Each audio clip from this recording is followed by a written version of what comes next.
Military members of Reddit, what's one thing you wish that you knew before joining? Wait until the 1st of October at least to join. Don't join in September. Why?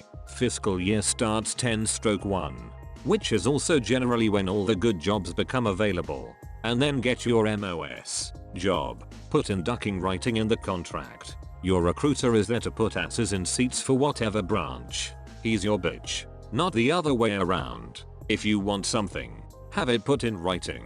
He doesn't necessarily give two shits about you, some do. Most will straight duck you to make a quota. So don't trust the methodika, and don't join in September when all the good shit is gone. Unless you really want to join the infantry and take it from a former infantryman. You don't. Go push paper or turn wrenches or whatever. You'll be happier and have real experience when you get back to the real world. That you have to go through reception everywhere you go. It is the most boring shit I've ever had to do. The recruitment process is a negotiation, and it represents the last time that you'll have all the power in your relationship with the military. I joined and went into a high demand MOS at the height of the war on terror. Most people in my training platoon had received bonuses in the tens of thousands of dollars, and some of them picked otherwise hard to get follow-on training, such as airborne school if you are not in combat arms, or even selected all but impossible to get first duty stations. Capital I, meanwhile, received a sandwich because I wasn't aware of the power dynamic. On a less serious note, some portion of the people who join will do so because they have heard that women love a man in uniform.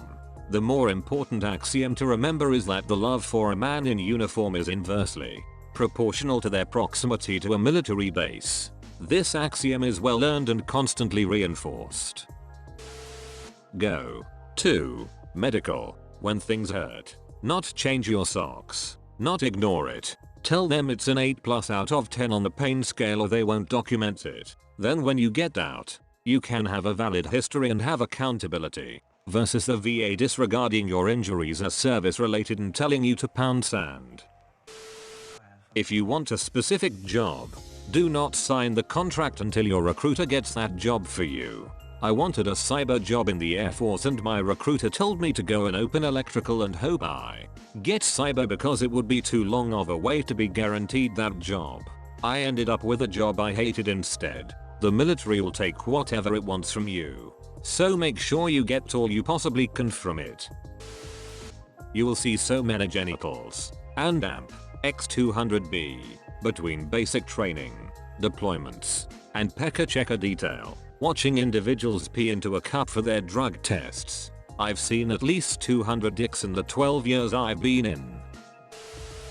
That there are some pretty decent people, but a huge amount of idiots and pieces of shit you have to be around all the time. From my brother, Aya. Link. Individual Ready Reserve. Basically if you sign up for 6 years, you're not out after 6 years. For 2 years after you think you're out, they can reactivate you. Then those 2 years start over. Imagine putting in 6 years, thinking you're out. It's been 20 months. You got a job, a house, had a kid, and you get a call.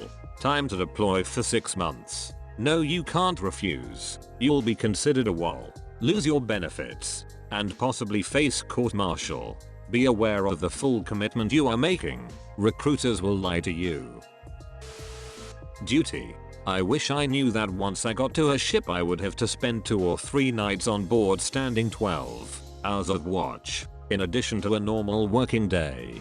I could handle it if we didn't go underway every couple weeks for up to 2 months at a time, not including deployments. But the lack of being able to plan or really look forward to anything was what drove me to get out. That it isn't an exception to other government organizations. Minimal budget with maximum paperwork hurdles. Somehow planes and missiles and bombs get bought daily and often recklessly. But if you want a paperclip you'll have to cry your eyes out only to hear that the allotted budget for office supplies has run out in May. Run. Do push-ups and do sit-ups, even if you're going into the Air Force. Don't take the yelling at basic training personally, even when they single you out. It's not personal. Though we had one swab who was absolute garbage and we did everything in our power to make him quit. He was eventually kicked out a few months after basic. An extra $20,000 isn't worth an extra 2 years of service. Don't take a 6-year contract. Take the 4. Oh, also, volunteering can mean sweeping the sunshine off the pad, or it can mean being the only guy going home early because you're the only volunteer. Edit. Clarity. Have a plan for getting out from the moment you go in. I see so many people who hate their job stay in for 20 years because they have no other plans. Have an exit plan ready when you go in and work towards it. You can have a degree done in 4 years of service or nothing. One piece of advice people always give you is embrace the suck. i.e., it's gonna suck. Make the best of it. As a kid with your heart set on being a Marine infantryman, that just sounds awesome. You picture the suck in Spartan terms, charging through knee-deep snow, bayonet out, giving a mighty war cry as the enemy cowers in terror at your massive brass balls. Turns out, the suck is having to stay late on Friday because your one SGT forgot that he needs to check the serial numbers on everyone's gear before the weekend. Or spending your weekend mopping the barracks because there's a rumor that the commandant might be on base, even though there's zero chance he'll be in your room. Because why would he be? Or sitting through hours upon hours of government mandated PowerPoints warning you of the dangers of tobacco use, presented by a bored SSGT rocking a lip the size of a golf ball. If you want to work on aircraft, don't pick crew chief. Choose a job that translates to civilian life. Caffeine in any form is forbidden during basic training. And it's possible to not get a ducking paycheck if you join the Coast Guard and the government shuts down. Every job gets paid the same regardless of glory. Being infantry sucked a lot, but being ordnance pays the same but less suck factor. You rarely see the clerks at the VA due to broken bodies, mostly combat arms. They all get the same retirement. All that shit on TV and you hear about how women love a man in uniform and it'll help you get girls is total bullshit. Most of the time you're stationed in shitholes, looking at you, Oklahoma. And depending on what you do you're usually gone so often it's really impossible to try and maintain a relationship. Me and my boss are perpetually single, largely because of these two factors. Still wouldn't take it back though. I have no regrets about joining. Go into it having a "if I'm good at my job, I'll get recognized for that and promoted accordingly" mindset. The military is not the meritocracy that Hollywood has painted it to be all these years. If you don't play the game and kiss ass, you can be the most knowledgeable guy in your job and it still won't mean dick. It was a very rude awakening for me when I started advancing beyond E3 E4. If you joined the Air Force because you think it's cushy, stay the duck away from being a crew chief on legacy aircraft. I'm talking F-16s and F-15.